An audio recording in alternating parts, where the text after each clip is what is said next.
Assalamualaikum warahmatullahi wabarakatuh. Salam sejahtera dan salam damai bagi kita semua. Kali ini Media Pahlawan akan membahas salah satu pahlawan nasional kita yang bernama Hasyim Asy'ari. Semoga dengan menonton dan mendengarkan video ini dapat menambah wawasan dan pengetahuan kita semua, terutama bagi para adik-adik yang masih duduk di bangku sekolah. Selamat menyimak. Dan jangan lupa klik tombol subscribe, like, share, dan komen. Terima kasih. Hasyim Asy'ari, ulama dan pendiri Nahdlatul Ulama. Ia adalah salah seorang ulama besar Indonesia. Ia dikenal amat teguh memegang Islam. Sikapnya keras dan kuat dalam menghadapi penjajah, baik Belanda maupun Jepang. Ia tidak gentar untuk menyuarakan kebenaran sekalipun di hadapan Jepang yang sangat terkenal dengan kekejamannya. Membungkukkan badan secara berlebihan untuk menghormati Kaisar Jepang amat ditentangnya karena itu perbuatan syirik dan jelas haram hukumnya dalam Islam. Jepang kemudian menangkap dan memenjarakannya. Namun, tak berapa lama ia dibebaskan kembali dengan tambahan permintaan maaf Jepang kepada umat Muslim Indonesia atas keberanian mereka menangkap dan menahan ulama besar Indonesia itu. Ia adalah Kiai Haji Hasyim Asy'ari. Hasyim Asy'ari dilahirkan di Desa Gedang, Jombang, Jawa Timur, tanggal 30 April 1875. Nama kecilnya adalah Muhammad Hasyim. Ayahnya bernama Kiai Asy'ari yang berasal dari Demak, ibunya bernama Halimah. Hasyim Asy'ari mendapat didikan agama langsung dari ayah dan kakeknya, Kiai Usman, pengasuh pondok pesantren Gedang. Dalam kondisi lingkungan keagamaan yang kuat itu, Hasyim Asy'ari kecil tumbuh menjadi anak yang saleh dan taat menjalankan syariat agama. Ia juga dikenal cerdas, sehingga ketika berumur 13 tahun ia sudah dapat memberikan pelajaran agama kepada teman-temannya, bahkan kepada yang lebih senior. Pada tahun 1896, Hasyim Asy'ari berangkat ke Mekah untuk menunaikan rukun Islam kelima sekaligus memperdalam ilmu agama. Ia berangkat bersama istrinya, Hadijah, putri Kiai Yakub, pengasuh pesantren Siwalan, Panji Sidoarjo. Istrinya meninggal dunia ketika melahirkan putra pertamanya dan disusul kemudian dengan kematian putranya. Kiai Yakub lalu menjemput Hasyim Asy'ari untuk pulang ke Jawa Timur. Namun, sekitar 3 bulan kemudian, ia kembali ke Mekah. Ia belajar dari para guru Indonesia dan Arab yang paling terkemuka di sana, serta mengajar orang Indonesia yang lebih muda, kurang lebih selama 7 tahun. Sekembalinya dari Tanah Suci, pada tahun 1903, Hasyim Asy'ari turut mengajar di pesantren Kemuning, Kediri, sekitar 3 tahun. Ia kemudian mendirikan pesantren di Tebu Ireng dekat Jombang. Ia sengaja memilih wilayah Tebu Ireng karena dinilainya mempunyai tantangan tersendiri mengingat daerah itu ternama sebagai sarang penjahat dan maksiat. Hasyim Asy'ari memasukkan cara-cara baru dalam pesantrennya, ia tidak hanya mengajarkan pelajaran agama, melainkan juga pelajaran bahasa asing selain bahasa Arab. Usaha yang dilakukannya tidak berlangsung lancar, ia mendapat banyak tantangan, termasuk dari orang tua para santri yang mengancam akan menarik kembali anak-anaknya dari pesantren.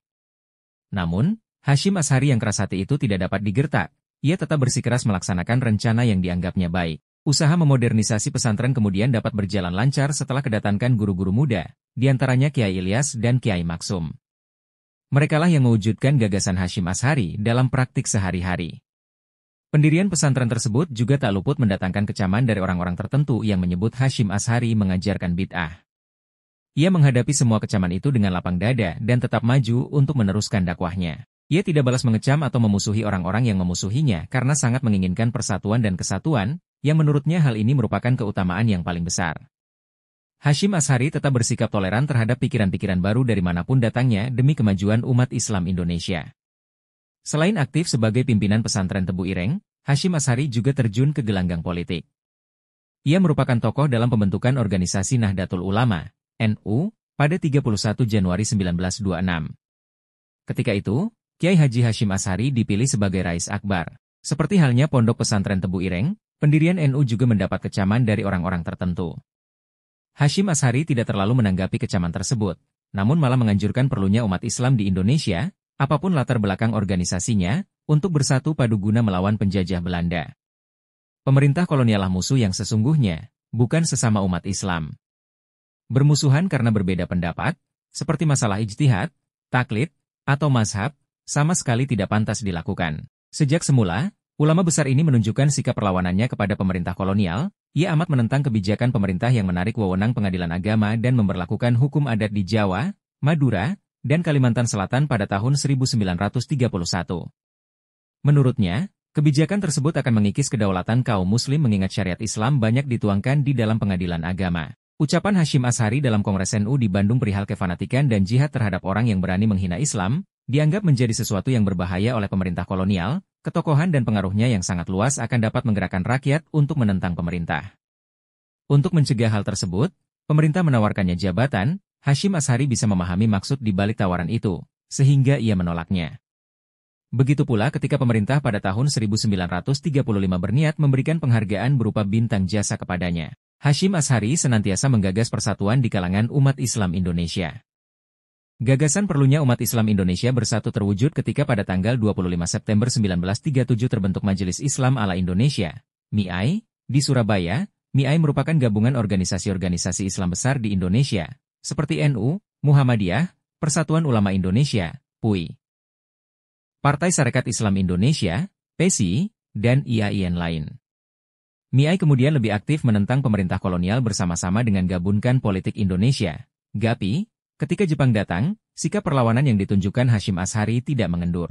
Baginya, Jepang atau Belanda itu sama-sama bangsa penjajah dan umat Islam dilarang mempercayainya. Pemerintah pendudukan Jepang pada Maret 1942 mengeluarkan peraturan yang melarang kegiatan politik. Menanggapi pelarangan tersebut, NU bersifat lebih korporatif dengan membubarkan MIAI dan membentuk Majelis Syura Muslimin Indonesia, MASYUMI. Namun, Hasyim Asy'ari tidak dapat menerima peraturan yang diterapkan pemerintah pendudukan yang mengharuskan rakyat untuk Seikei-rei, yaitu membungkukkan badan ke arah matahari terbit yang diterapkan sebagai yambang menyembah Kaisar Jepang, Tenno Heika. Hasyim Asy'ari menolak melakukannya karena hanya Tuhan yang wajib disembah, bukan Kaisar Jepang. Akibat penentangannya itu, pasukan Jepang menangkap Hasyim Asy'ari dan memenjarakannya. Pesantren Tebu Ireng pun untuk sementara waktu ditutup. Berselang 4 bulan kemudian, yakni 18 Agustus 1942, ia dibebaskan berkat usaha putranya, Abdul Wahid Hasyim. Pemerintah pendudukan Jepang pada tahun 1944 menunjuk Hasyim Asy'ari menjadi kepala Shumubu, kantor urusan agama Islam, bentukan mereka. Sang kiai terpaksa menerimanya demi menyelamatkan umat Islam. Pada kenyataannya, ia tetap tinggal di Tebu Ireng dan tidak pernah melaksanakan tugasnya sebagai kepala Shumubu. Hasyim Asy'ari juga mengusulkan kepada pemerintah pendudukan agar dibentuk pasukan sukarela muslimin. Usul itu disetujui hingga akhirnya terbentuklah Laskar Hizbullah.